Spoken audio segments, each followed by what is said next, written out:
अस्सलाम वालेकुम नाज़रीन, मैं आपका मेज़बान मोहम्मद ज़कवान। आज डॉक्टर जावेद इकबाल साहब ने हमें दोबारा टाइम दिया है और आज हम उनकी ज़िंदगी के बारे में जानेंगे। जो हर किसी के जहन में सवाल आते हैं किसी बड़ी शख्सियत को देख के कि उनकी पर्सनल लाइफ कैसी है या उनकी बर्थ से लेके अब तक की लाइफ कैसे गुजरी। तो बहुत शुक्रिया। सर, इसमें सबसे पहले तो आप ये बता दें कि आपकी बर्थ कहाँ पे हुई और कब हुई। मैं 1961 में पैदा हुआ था, 29 मई 1961 में। और यहाँ एक शहर है हारूनाबाद। जी सर। तो मेरे नाना वहाँ रहते थे। मेरे वालिद साहब तो उस वक्त लाहौर में रहते थे, मेरे पेरेंट्स। लेकिन एक रवायत थी कि जी ख़ानदान का जो पहला बच्चा है ना वो नाना के घर में हो, तो वो फिर मेरी अम्मी वहाँ आई हुई थी। बड़ी अजीब बात है कि वो, हालांकि it was a complicated labour, और वहाँ सी सेक्शन उस ज़माने में हारूनाबाद के हॉस्पिटल में सी सेक्शन से मैं डिलीवर हुआ था। और हालांकि लाहौर में हम रहते थे तो वहाँ जो कि सहूलतें ज़्यादा थी, लेकिन बहरहाल। सर, नाम किसने रखा आपका? मेरा नाम मेरे वालिद साहब का नाम था मोहम्मद इकबाल। तो मेरे वालिद साहब ना अल्लामा इकबाल के बहुत शदाई थे, और उनको अल्लामा इकबाल का फ़ारसी और उर्दू कलाम याद था, और वो उसको समझ के पढ़ते थे, और वो रोज़ाना पढ़ते थे। और फिर वो मुख्तलिफ़ फ़ारसी के शेर जो है ना वो सुना के उसका तर्जुमा मुझे बताया करते थे। तो उनका नाम मोहम्मद इकबाल था। तो वो कह रहे थे कि अभी जब मेरी शादी भी नहीं हुई थी तो मैंने ये सोचा था जो मेरा बेटा होगा उसका नाम जावेद इकबाल रखूँगा। आपकी और बहन भाई? एक बहन है मेरी। आप बड़े हैं? आप? मैं बड़ा हूँ, उनसे 8 साल बड़ा हूँ। सर, आपके पेरेंट्स क्या करते थे? मेरे वालिद साहब सरकारी मुलाजम थे, और कुछ अर्सा मुल्तान में थे, कुछ अर्सा लाहौर में, और फिर ज़्यादातर इस्लामाबाद में वो रहे फेडरल गवर्नमेंट के अंदर। और वालदा? वालदा बस हाउस वाइफ थी। और अभी आपके 2-3 दिन पहले एक वीडियो देखी, उसमें आपने बताया कि हाउस वाइफ भी एक वर्किंग वूमेन होती है। हाउस वाइफ जो है वो नेशन बिल्डर होती है। नेशन को बिल्ड करती है।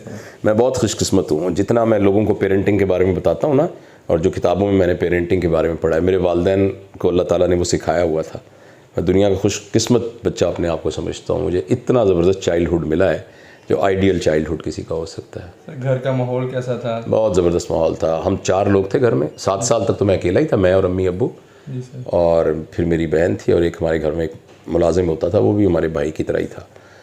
तो वो बस हम लोग होते थे, और एज अ यूनिट हम रहते थे दोस्तों की तरह उस वक्त तक, जब तक फिर मेरी शादी नहीं हुई। फिर उसके बाद ज़ाहिर है फिर फैमिली और एक्सटेंड होना शुरू हुई।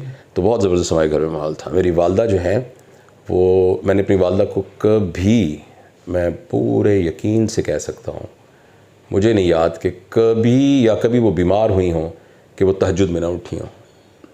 और मतलब ये उस वक्त की बात है जब मेरी वालदा बहुत यंग थी, मैं बहुत छोटा सा था।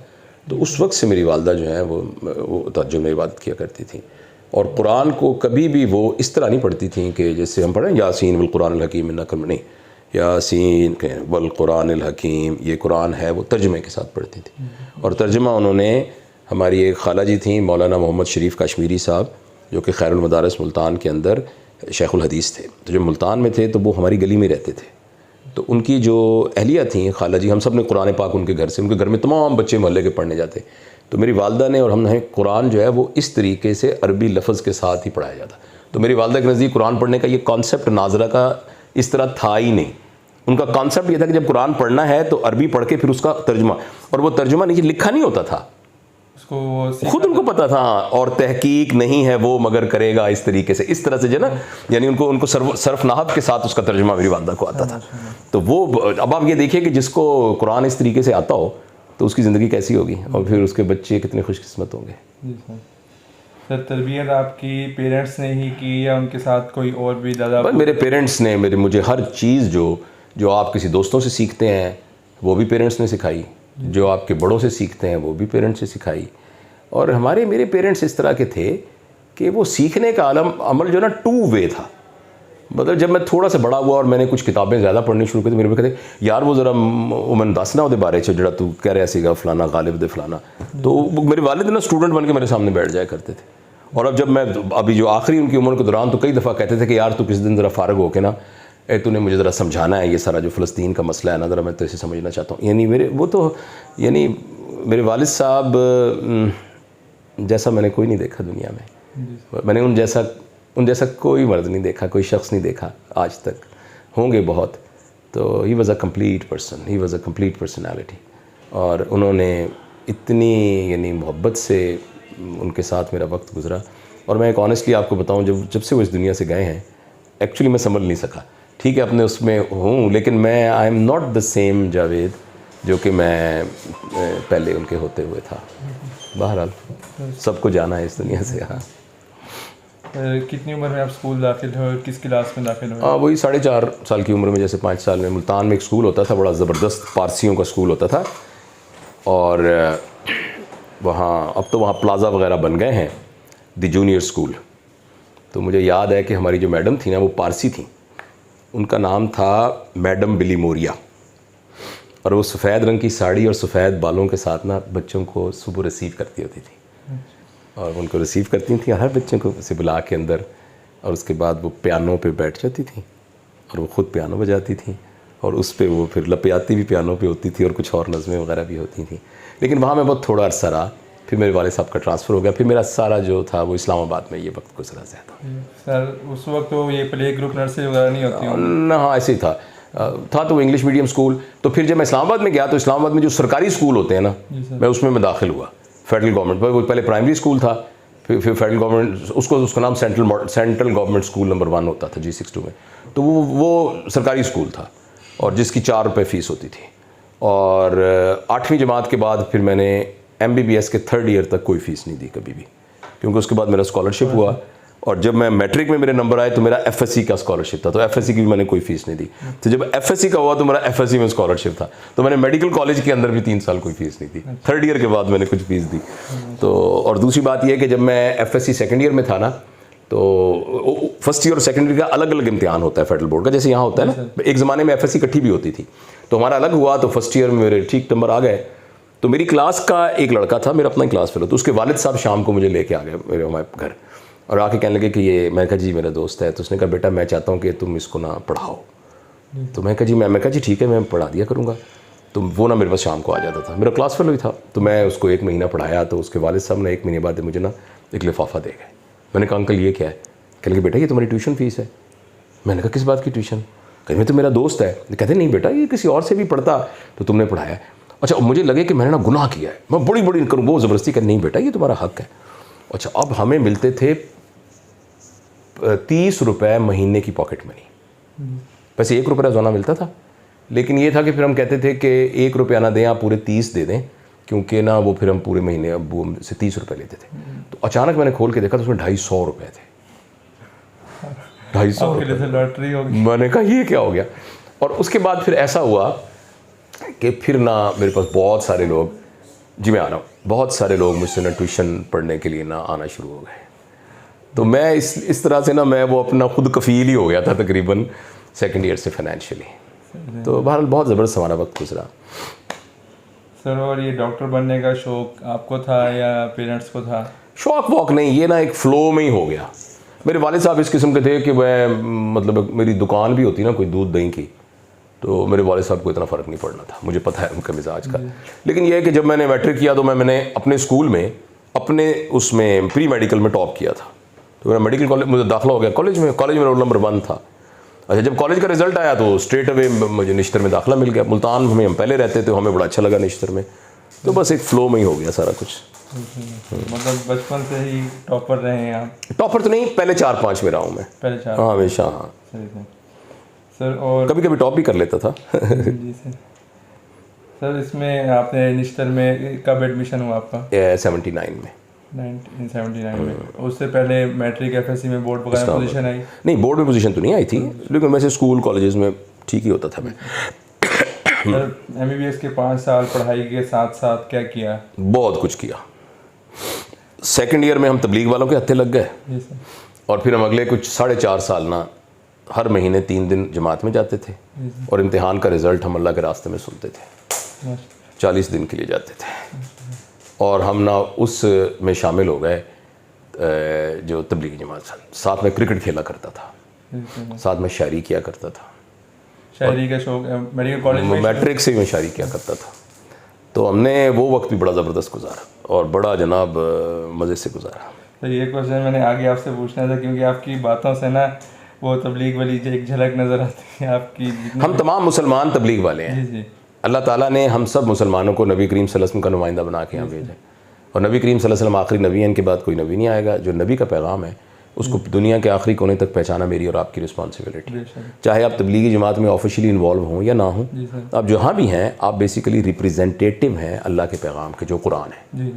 तो ये तो हम सब दाई हैं, हमारा तो काम और कोई है ही नहीं, दावत हमारा काम है। हाँ, दावत को इफ़ेक्टिव बनाने के लिए हमें अपनी एक अच्छी ज़िंदगी गुजारनी है, ताकि हम उसको मॉडल के तौर पे प्रेजेंट कर सकें कि देखो इस ज़िंदगी के साथ भी आप दावत का काम कर सकते हैं।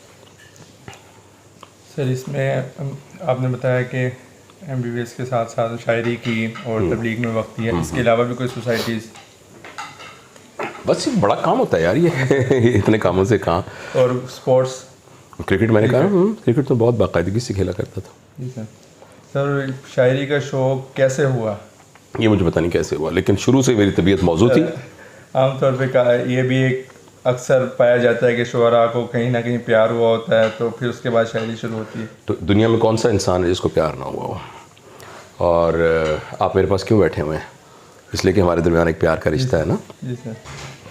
और इस पूरी कायनात के साथ हमारा एक प्यार का रिश्ता है। जी सर। तो मोहब्बत जो है वो तमाम रिश्तों की बेसिक है, और इंसान का ख़मीर उस मोहब्बत के साथ उठाया गया है। अलबत्ता जिसका आपने इशारा किया है ना, कि एक मर्द का एक औरत या एक औरत का एक मर्द के साथ एक ताल्लुक़ जो है ना, वो इसका सिर्फ एक छोटा सा फैसेट है। जी सर। एक छोटा सा फैसेट है, और उसको भी हमारी फिल्मों ने, हमारे गानों ने और हमारी शायरी ने बहुत ज़्यादा डिस्टॉर्ट किया हुआ है। जी सर। तो मेरे नज़दीक तो मोहब्बत ये नहीं होता कि किसी के साथ होती है। मोहब्बत एक कैफियत है जो आपके ऊपर तारी होती है। जैसे ग्लास है ना, ये जैसे ग्लास, तो वो इतना भरा हुआ है, इतना भरा हुआ है, इतना भरा हुआ है, इतना भरा हुआ है, तो आपके अंदर इतनी मोहब्बत है या इतनी मोहब्बत है या इतनी मोहब्बत है या इतनी मोहब्बत है या इतनी मोहब्बत, तो आप खुद मोहब्बत से भरते जाते हैं। तो जब आप मोहब्बत से भर जाते हैं, तो ये मोहब्बत ये नहीं कि किसी से मोहब्बत होती है, आप मोहब्बत होते हैं। फिर आप दरवाजे को भी खोलेंगे ना तो मोहब्बत से खोलेंगे। मोहब्बत वाला आदमी जब दरवाज़ा खोल रहा होगा ना, तो आपको लगेगा कि यार इसको दरवाजे से बड़ी मोहब्बत है। वो जब बाग में फिर रहा होगा तो दरख्त को देखेगा ना ऐसे करके, तो आपको लगेगा यार इस शख्स को ना दरख्त से बहुत मोहब्बत है। तो मोहब्बत इवन बेजान चीज़ों के लिए उसके अंदर से निकलना शुरू हो जाती है। हम सबको कोशिश करनी चाहिए कि हम वो मोहब्बत बन जाएं। तो हाँ, मैं तो हुई मोहब्बत का बंदा। सर, उसके बाद आपके MBBS में आपकी पोजीशन या पोजीशन थी, हाँ, उसमें एक मेडल भी था, एक सब्जेक्ट में मेरा गोल्ड मेडल भी था, और मैं मेरे ख्याल पहले 4 में था। तो इसमें कोई कभी फेलियर का भी एक्सपीरियंस हुआ? सर, उसके बाद हाउस जॉब आपने कहाँ से की? रिश्तर में। हाउस जॉब के बाद क्या किया? हाउस जॉब के फ़ौरन बाद फिर एक वो एडहॉक पे नौकरी लगती पेरीफ्री में। तो चिश्तियाँ के पास एक गांव है शहर फरीद, वहाँ मैं कोई 1 साल सवा साल रहा। फिर उसके बाद मैंने वहीं से पब्लिक सर्विस पास कर लिया। फिर मुझे डेमोस्ट्रेटर एक्चुअली मुझे पब्लिक सर्विस का इम्तहान पास किया, तो 4000 उस वक्त थे, तो उसमें पूरे पंजाब में मेरी तीसरी पोजीशन थी। 3, हाँ। तो मुझे किंग एडवर्ड मेडिकल कॉलेज में उन्होंने डेमोस्ट्रेटर के ऑर्डर कर दिए। देखिए वहाँ जाके फिर मैं चेंज करवा के आया, और मैं फिर निश्तर में आया, क्योंकि हमारा घर मुल्तान में था। किस सब्जेक्ट में? अच्छा, जब मैं आया तो वो फार्माकोलॉजी में डेमोस्ट्रेटर रहा मैं। तो मैं एनाटॉमी में लगना चाहता था, लेकिन ये है कि वो मैं इस ट्रांसफ़र के चक्कर में जो मुझझसे पहले आए थे तो वो हो गए, तो फार्माकोलॉजी में मैं रहा। लेकिन मैं फार्माकोलॉजी में सिर्फ 3 महीने ही रहा, इसलिए कि उसी 3 महीने में मैंने पार्ट 1 कर लिया। और फिर मैं सर्जरी में शिफ्ट हो गया। सर, वही निश्तर में? निश्तर में। और 1990 में मैंने FCPS किया। मेरी उम्र उस वक्त 28.5 साल थी जब मैंने, या 29 साल थी जब मैंने FCPS किया। और उसमें आपने फ़ौरन गए हैं आप? फिर नहीं, FCPS करने के बाद फिर मैं कुछ अर्सा सीनियर रजिस्ट्रार रहा, फिर मैं वो एडहॉक के ऊपर असिस्टेंट प्रोफेसर बना, फिर मैं ऑस्ट्रेलिया गया एक स्कॉलरशिप के ऊपर हेपेटोबिलियरी सर्जरी के लिए। और वहाँ से जब मैं वापस आया फिर मैं इंग्लैंड गया, फिर मैंने FRCS किया वहाँ से। फिर मैं वापस आया तो फिर इतने में मेरा ट्रांसफ़र, फिर वो रेगुलर असिस्टेंट प्रोफेसर की जब मेरी अपॉइंटमेंट हुई तो मुझे उन्होंने बहावलपुर भेज दिया। फिर मैं बहावलपुर आ गया। ये किस ईयर की बात है? ये 1994 की। 1994। उसके बाद फिर 1998 में मैं यहाँ से इस्लामाबाद चला गया, शफा इंटरनेशनल में। और 2.5 साल मैं वहाँ रहा। फिर मैं 2001 में फिर बहावलपुर वापस आ गया। फिर उस वक्त से लेकर मैं फिर यहीं रहा। बीच में अलबत्ता मैंने 2 साल का एक MCPS HP मास्टर प्रोग्राम है मेडिकल एजुकेशन का, वो मैंने 2011 में किया। 2011 में फिर मैं यहीं पहले असिस्टेंट प्रोफेसर था, फिर एसोसिएट प्रोफेसर था, फिर सर्जरी का प्रोफेसर था, फिर हेड ऑफ सर्जरी था, फिर मैं director department of medical education था, फिर मैं यहाँ प्रिंसिपल बना, फिर मैं एज अ प्रिंसिपल यहाँ से रिटायर हो गया। सर आपके बारे में हमने सुना है कि शुरू में जब आपका MCPS हो गया, उसके बाद आपने अपनी सर्जरी में आपका नाम इस तरह बना कि शुरू में आपने जो भी आपके पास पेशेंट आता था, आप ये नहीं पूछते थे कि आपने पैसे देने हैं नहीं देने, और जो है आप उसका ऑपरेशन कर देते थे। अल्लाह का शुक्र है हमारा ताल्लुक़ तो सरकारी अस्पताल से रहा ना हमेशा। जॉब तो सरकारी अस्पताल में तो मुफ्ती इलाज होता है सारा का सारा। तो हमारे ये बड़ी एडवांटेज थी कि आप अच्छी तरीके से सरकारी अस्पताल में सर्विस दें, तो खर्चात तो गवर्नमेंट नहीं बर्दाश्त करने होते हैं। बाकी अपनी प्राइवेट प्रैक्टिस में हमें एक नज़र रखनी चाहिए। हमारा वो काम है कि जिसमें किसी मरीज़ से आप पूरी फ़ीस लेंगे, किसी से आधी लेंगे, किसी से नहीं लेंगे, किसी को देंगे। तो ये आप खुद फैसला कर लें कि ये जो मरीज़ है ये फ़ीस देने वाला है या फ़ीस लेने वाला है। इसका फ़ैसला आप खुद ही कर सकते हैं। सर और ये तो आपकी हो गई कैरियर से रिलेटेड थोड़ी। अब आ जाते हैं आपकी थोड़ी पर्सनल। उसमें ये है कि आपकी शादी कब हुई? 1987 में। 1987 में, मतलब हाउस जॉब के बाद? हाउस जॉब के बाद, और डेमोस्ट्रेटर था उस वक्त मैं ना, यानी वो पेरीफ्री वाली नौकरी भी हो गई थी और फिर डेमोस्ट्रेटर था उस वक्त। सर और उसके बाद आपकी जो वाइफ हैं वो हाउस वाइफ हैं। सही। आपने अपने बच्चों की तरबियत भी उसी तरीके से की जैसे आपके पेरेंट्स ने आपकी की? आई विश कि मैं वैसे कर सकता। जैसे मेरे वालिदैन थे मैं वैसा वालिद नहीं था, और जैसा मैं बच्चा था मेरे बच्चे वैसे बच्चे नहीं थे। लेकिन अल्हम्दुलिल्लाह सब माशाल्लाह बहुत अच्छे हैं बच्चे। माशाल्लाह 4 आपके बच्चे हैं। क्या क्या करते हैं? जो पहले 3 है ना, 2 बेटे और 1 बेटी, वो डॉक्टर है। और उन तीनों की शादी हो गई है। और जो चौथा है वो कंप्यूटर साइंसेज में फास्ट यूनिवर्सिटी में पढ़ता है अभी। अच्छा माशाल्लाह। सर उसके बाद बच्चों की तरबियत में आपने जिस तरह बताया आपने ख़ुद भी की और मिसेस ने भी, और इसके अलावा एक्सटर्नल फैक्टर्स कोई जिस तरह घर में बच्चों को संभालने के लिए रख लेते हैं? नहीं, असल में ये भी खुशकिस्मत थे कि बहुत अरसे इन बच्चों को भी दादा मैसर हुए ना, तो जो तरबियत जो मुझे वो था वो आगे ग्राफ इन तक भी चलता रहा। और यानी छोटा बच्चा जो है उसको भी दादा अब्बू का पढ़ाए हुए सबक याद है। तो और इसके सारी आपकी पूरी ज़िंदगी जितनी अब तक गुजरी है, इसमें कभी आपको कोई फेलियर का सामना हुआ? फेलियर तो नहीं हुआ, लेकिन हार्ड टाइम। हाँ, 2-3-4 साल मेरी ज़िंदगी में कुछ चैलेंजिंग आए हैं। और तो वो कोई बात नहीं, ज़िंदगी में चैलेंजेस आते हैं इंसान को, और बाज़ औक़ात वो चैलेंजेस जो हैं वो सोशल होते हैं, बाज़ औक़ात फाइनेंशियल होते हैं, बाज़ औक़ात वो सेहत से रिलेटेड होते हैं। तो ये तो मुमकिन ही नहीं है कि इंसान जो है वो आज़माया ना जाए। कुरान की एक आयत भी है ना कि तुम्हारा क्या ख्याल है तुम्हें आज़माया नहीं जाएगा।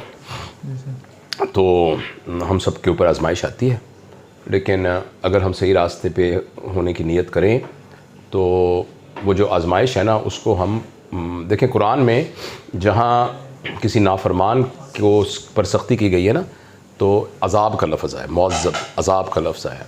जब हज़रत इब्राहीम अलैहिस्सलाम पे सख्ती हुई है तो इब्तला व इज़ इब्तला इब्राहीम, जब इब्राहीम को मुब्तला किया गया, इब्तला। तो ये कि हमें इस बात का गुमान रखना चाहिए कि अगर हम सही रास्ते पर हों और अल्लाह हमें तौफ़ीक दे, तो जो हमें ज़िंदगी में टफ़ टाइम्स आते हैं वो असल में अज़ाब नहीं होता, इब्तला होता है। और इब्तला जो है वो हमेशा 2 ही उसके मतलब आउटकम्स होते हैं। एक तो ये है कि आपकी कोई तरबियत की जा रही होती है किसी बड़े काम के लिए, या ये है कि जो आपने गलतियाँ की होती हैं तो उनका हिसाब किताब यहाँ दुनिया में बराबर किया जा रहा होता है। तो इसलिए ज़िंदगी में, सबकी ज़िंदगी में कुछ टफ़ टाइम्स आते हैं, चैलेंजिंग टाइम्स आते हैं। सर और उनको मतलब जो भी आपके टफ़ टाइम्स आए, हार्ड टाइम, उनको डील किस तरह किया? बस यही बस उसके लिए मुश्किल होता है बाज़ औक़ात। कुछ टाइम कुछ ऐसे काम होते हैं जो, तो उसमें बस सब्र के साथ, और वस्ताईनु बिस्सब्र वस्सलात, कुरान ने कहा कि आप नमाज और सब्र के साथ मदद हासिल करें अल्लाह की मदद आती है सब्र से। और एक बात याद रखने की बड़ी ज़रूरत है कि जो बर्दाश्त होती है ना और सब्र, ये दोनों में बड़ा फ़र्क है। बर्दाश्त एक नेगेटिव फिनोमेना है, उसका मतलब है कि मैं कुछ कर नहीं सकता तो मैं क्या करूँ, मैं बर्दाश्त कर रहा हूँ। सब्र ये होता है कि मैं फ़ख्र के साथ इसको एक्सेप्ट कर रहा हूँ, मैं इस पर मुतमईन हूँ। तो ये कि अल्लाह हमें तौफीक दे, सब्र करे आदमी, परसिस्टेंट रहे उम्मीद के साथ, और फिर अपनी स्ट्रैटेजी भी बनाए ना, देखे भी कभी क्या चीज़ें कैसे करना है, प्लान कैसे करना है, वजूहात क्या बनी। हाँ उसको उसके लिए स्ट्रैटेजी करे, मशवरा करे, दोस्तों से मशवरा करे। तो ज़िंदगी के मुख्तलिफ फेजेस में आइडियाज़ कौन रहे आपके, बचपन में, लड़कपन में? ये सवाल ना बड़ा मेरे लिए हमेशा मुश्किल होता है कि आपको कौन सा शायर सबसे ज़्यादा पसंद है, तो ऐसे नहीं होता। और आइडियल कौन आपका आइडियल है, नहीं मतलब कि मैं आइडियल्स उसमें मुख्तलिफ औकात में मुख्तलिफ होते हैं। और लेकिन बेटा एक बात हमें ज़हन में रखनी चाहिए कि हम इस दुनिया में ना, जावेद इकबाल जो है ना, वो जावेद इकबाल बनने के लिए पैदा हुआ था, वो अल्लामा इकबाल बनने के लिए पैदा नहीं हुआ था। लिहाजा अगर ये कहूँ मैंने अल्लामा इकबाल जैसा बनना है, तो हो सकता है मैं अल्लामा, हो सकता है कोई शख्स, मैं नहीं, कोई अल्लामा इकबाल से भी आगे निकल जाए, हो सकता है कोई अल्लामा इकबाल से बहुत पीछे रह जाए। अल्लामा इकबाल वो लाइट हैं जिनकी रोशनी में उसने अपना रास्ता इख्तियार करना है। तो जो आइडियल्स होते हैं ना, आइडियल्स फॉलो उसको इमिटेट करने के लिए नहीं होते। आइडियल वो लाइट होती है जिसके अंदर रहकर आपने अपना रास्ता तलाश करना होता है। तो वही वैसी ही शख्सियत, मतलब ऐसे बहुत सी, मेरे वालिद साहब मसलन, मेरे वालिद साहब की एक बड़ी मुकम्मल ज़िंदगी थी। हमारे कुछ असातिज़ा थे ज़िंदगी में जिनसे हमने बहुत सारा सीखा। कुछ हमारे दोस्तों में से कुछ ऐसे दोस्त थे कि जिनसे बहुत रहनुमाई मिली। आपकी रिटायरमेंट हुई 2020 में, 19 में, 19 की, हाँ, क्योंकि मैंने अपनी 60 ईयर से पहले ले ली थी वॉलंटरी रिटायरमेंट ले ली थी। हाँ सर, और उस वक्त हमें याद है कि आप उस वक्त आपका चैनल स्टार्ट था, तो आप यूट्यूब पर आने का कैसे आपका, जैसे मैं डॉक्टर बना था ना ऐसे ही, विद द फ्लो, भी ऐसे ही, इट जस्ट हैपेंड। सर, और आपकी जब जॉब की रूटीन जो थी वो किस तरह की रूटीन होती थी? बहुत बिजी, कोई थोड़ा सा पूरी? मैं सब इस बात को जानते हैं कि मैं पूरे टाइम पे 8 बजे पहुंच जाता था, 8:30 बजे, और बड़ी ज़िम्मेदारी के साथ काम करता रहा हूँ, बड़ा मज़ा आता था। और फिर मैं शाम को भी क्लासें पढ़ाता था। फिर मैं जब आखिर में जब प्रिंसिपल बना तो फिर तो कुछ और मसरूफियात बढ़ गई।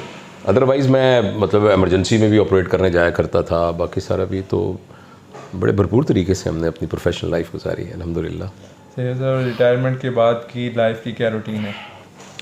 बस रिटायरमेंट के बाद मैं थोड़ी सी प्रैक्टिस करता हूँ। फिर ये हमारा ये जो सिलसिला शुरू हो गया, इसकी वजह से मैं काफ़ी ट्रैवल करता हूँ, मुख्तलिफ यूनिवर्सिटीज़ में बुलाते हैं, मुख्तलिफ यूनिवर्सिटीज़ में, फिर मुल्क में भी और मुल्क से बाहर भी।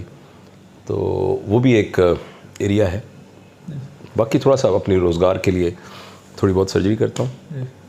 सर, और ये आपका पॉलिटिक्स में आने का कोई शौक़ है या इरादा? मेरा ख्याल है मैं उससे बाहर रहकर ज़्यादा इफ़ेक्टिव हूँ। जी सर। सर, आगे आपकी जितनी ज़िंदगी रिमेनिंग है उसके लिए कोई गोल्स? कोई गोल्स नहीं।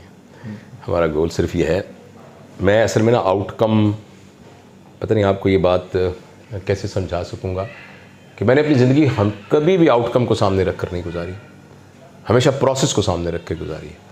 अब आप मुझसे मिलने के लिए आए हैं ना, तो अब मेरे ज़ुम्मे ये है कि मैं बेस्ट ऑफ माई एबिलिटी आपको ये वक्त दूँ और इसका हक अदा करूँ।